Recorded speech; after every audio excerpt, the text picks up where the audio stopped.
नमस्कार दोस्तों, स्वागत है आपका आज के मुख्य समाचारों की वीडियो में। जी हां दोस्तों, यहां पर आपको देखने को मिलेगी सुबह से लेकर शाम तक की सारी बड़ी खबरें मुख्य समाचार ब्रेकिंग न्यूज़ अपडेट के रूप में। तो दोस्तों आपसे रिक्वेस्ट है इस वीडियो को ज़्यादा से ज़्यादा लाइक और शेयर करें। तो दोस्तों जानते हैं आज की पहली बड़ी खबर। उत्तर प्रदेश चुनाव 2022 एक्शन में प्रियंका गांधी, यूपी कांग्रेस के वरिष्ठ नेताओं के साथ तैयारियां और रणनीति पर की चर्चा।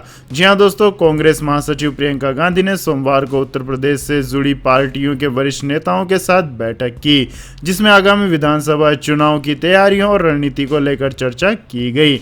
आपको बता दें कि उत्तर प्रदेश में अगले साल विधानसभा चुनाव होने वाले हैं। उत्तर प्रदेश कांग्रेस सलाहकार परिषद और रणनीतिक समूह की इस डिजिटल बैठक में प्रियंका गांधी ने महंगाई, पंचायत चुनाव के दौरान हुई हिंसा, महिला विरोधी अपराधों और कुछ अन्य मुद्दों को लेकर राज्य की भाजपा सरकार पर निशाना साधा।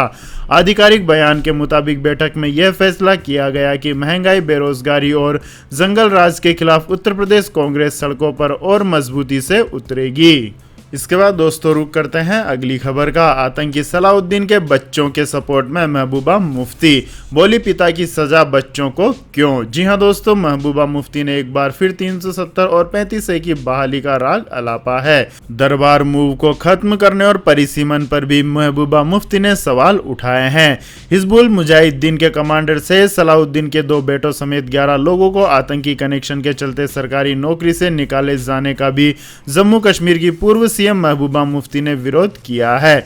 महबूबा मुफ्ती ने कहा है कि मैं किसी का समर्थन नहीं करती हूं, लेकिन आप पिता के कामों के लिए उसके बच्चों को जिम्मेदार नहीं ठहरा सकते जब तक कि आपके पास कोई सबूत ना हो। सरकार ने सिर्फ इन 11 लोगों को ही नहीं हटाया है, बल्कि इस साल 20 से 25 लोगों को नौकरी से बाहर किया है। इससे पहले रविवार को महबूबा मुफ्ती ने एक ट्वीट किया था जिसे लेकर विवाद छिड़ गया था। उस पर सफाई देते हुए महबूबा मुफ्ती ने यह बात कही है। इसके बाद दोस्तों जान लेते हैं अगली खबर। हरियाणा में 19 जुलाई तक बढ़ाया गया लॉकडाउन, कोरोना वायरस के मद्देनजर लिया गया फैसला।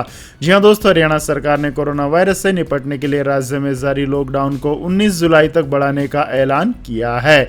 हालांकि सरकार ने छात्रों सहित अन्य लोगों के लिए कुछ छूट की घोषणा की है। आपदा प्रबंधन कानून 2005 के तहत मुख्य सचिव विजय वर्धन के आदेश के अनुसार महामारी अलर्ट सुरक्षा हरियाणा को और एक सप्ताह के लिए आगे बढ़ा दिया गया है। हरियाणा में 12 जुलाई सुबह 5 बजे से 19 जुलाई सुबह 5 बजे तक लॉकडाउन बढ़ाया गया है। इसके बाद दोस्तों जानते हैं अगली बड़ी खबर। सुपरस्टार रजनीकांत का बड़ा फैसला, छोड़ी राजनीति, रजनी मक्कल मंत्रक संगठन को किया भंग। जी हां दोस्तों, सुपरस्टार रजनीकांत, जिन्होंने पिछले साल स्वास्थ्य संबंधित मुद्दों का हवाला देते हुए राजनीतिक प्रवेश का विकल्प चुना था, ने सोमवार को कहा कि उनकी भविष्य में राजनीति में प्रवेश करने की कोई योजना नहीं है।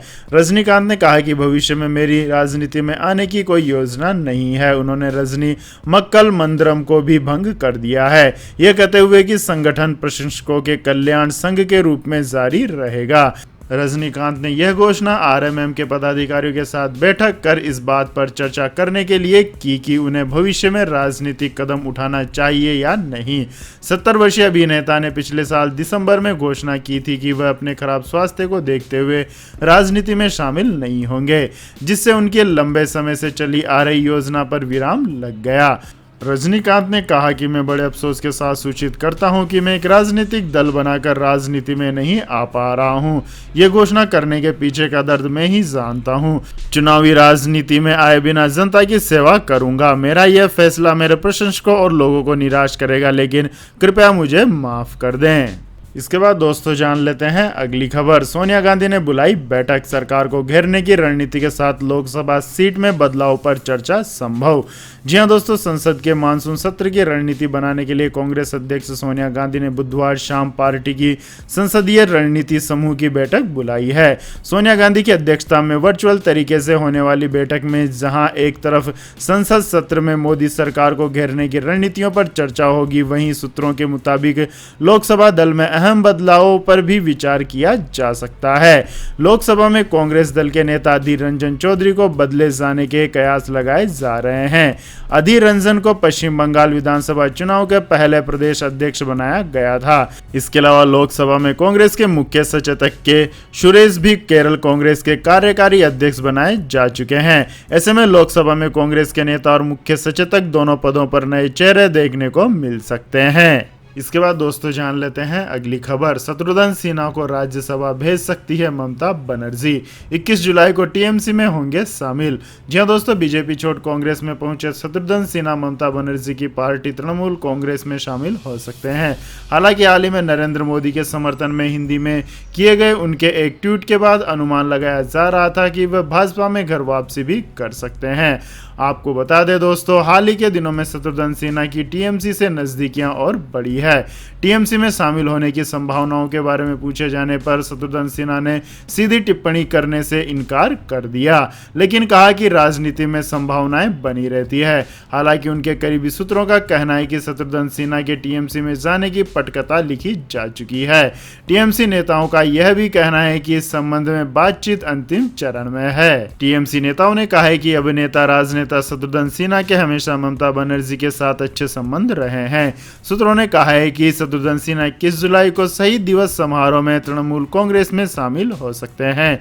बिहारी बाबू के नाम से विख्यात सिन्हा ने ममता बनर्जी की तारीफ करते हुए उन्हें असली रॉयल बंगाल टाइगर और एक आजमाया हुआ और परखा हुआ नेता जिसने हाल ही में संपन्न बंगाल चुनाव में प्रचार और धन शक्ति को रोन डाला बताया है। इसके बाद दोस्तों जान लेते हैं अगली खबर। स्वतंत्रता सेनानियों की वीर गाथाओं के दस्तावेज आम लोगों के लिए जल्द होंगे ऑनलाइन। जी हां दोस्तों, देश को आज़ादी दिलाने वाले स्वतंत्रता सेनानियों की वीर गाथाओं और बलिदानों के सारे दस्तावेज जल्द आम लोगों के लिए उपलब्ध होंगे। केंद्रीय संस्कृति मंत्रालय इन दस्तावेजों को प्राथमिकता के आधार पर डिजिटलाइजेशन कराएगा, जो रिकॉर्ड पोर्टल पर उपलब्ध होंगे, जिससे कोई भी व्यक्ति इन्हें देख सकेगा। यह बात सोमवार को केंद्रीय संस्कृति और पर्यटन मंत्री जी किशन रेड्डी ने राष्ट्रीय अभिलेखागार के निरीक्षण के बाद कही। इस दौरान संस्कृति राज्य मंत्री मीनाक्षी लेखी भी मौजूद रही। केंद्रीय मंत्री इस दौरान अनुसंधान कक्ष, पुराने भंडार, संरक्षण कक्ष, अभिलेखागार के पुराने भवन आदि का दौरा किया और कहा कि राष्ट्रीय अभिलेखागार दुनिया में अभिलेखागार के सबसे बड़े और प्रतिष्ठित केंद्र में से एक है।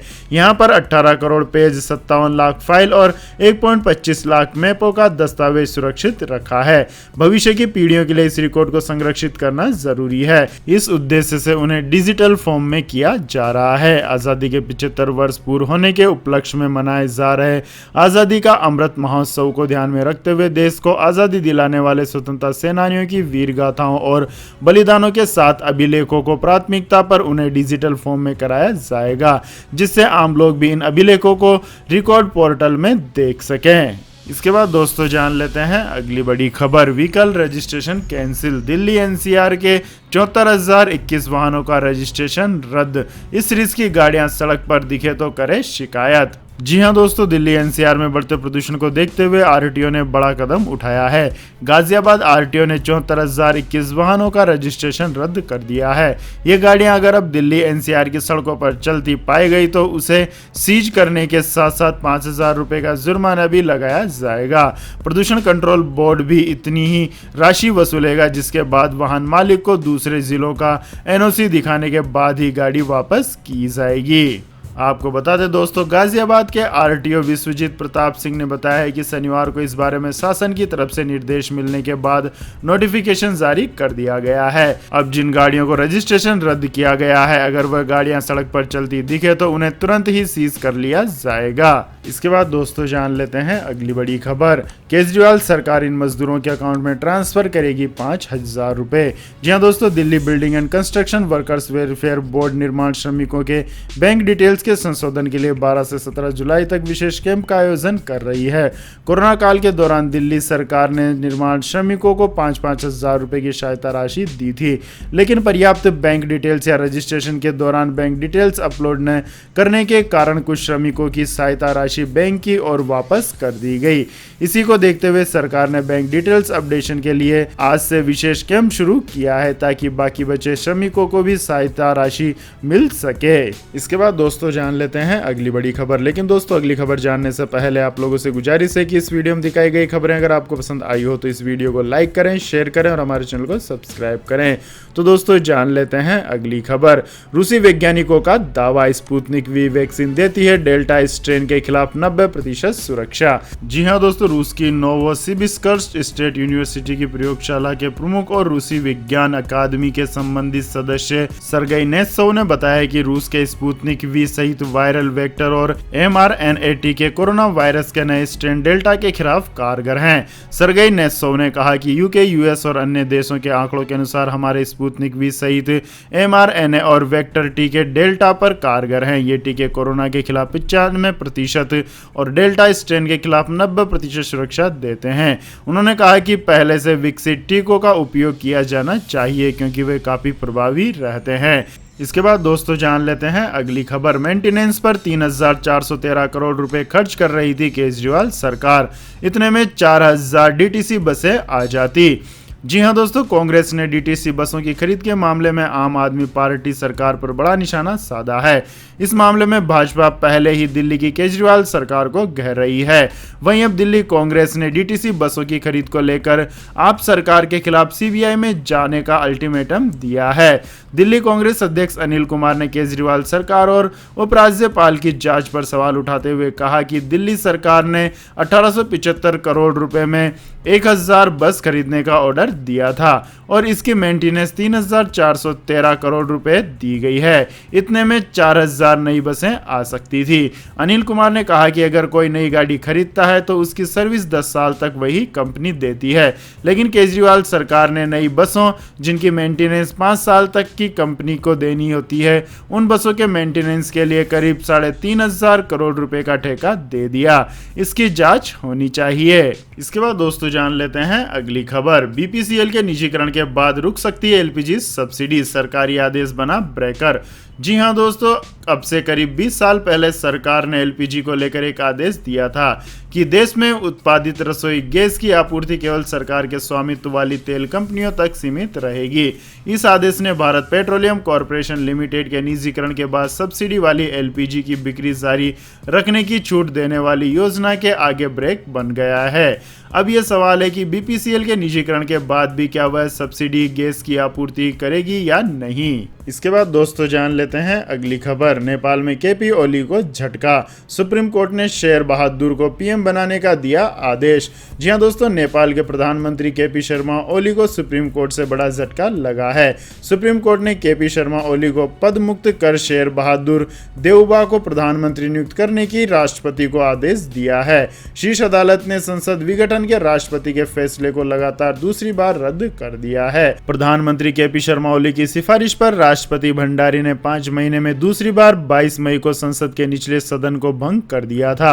राष्ट्रपति ने 12 से 19 नवंबर को मध्यावधि चुनाव कराने की घोषणा की थी, जिसके खिलाफ सुप्रीम कोर्ट में 30 याचिकाएं दाखिल की गई हैं, जिन पर आज फैसला आया है। इसके बाद दोस्तों जान लेते हैं अगली खबर। कोविड-19 की तीसरी लहर का खतरा, आईएमए ने किया आगाह, सरकारी ढील को लेकर भी चेताया। जी हां दोस्तों, कोरोना वायरस संक्रमण की तीसरी लहर की आशंका के बीच लोगों के बेपरवाह रवैये ने स्वास्थ्य विशेषज्ञों को हैरान कर दिया है।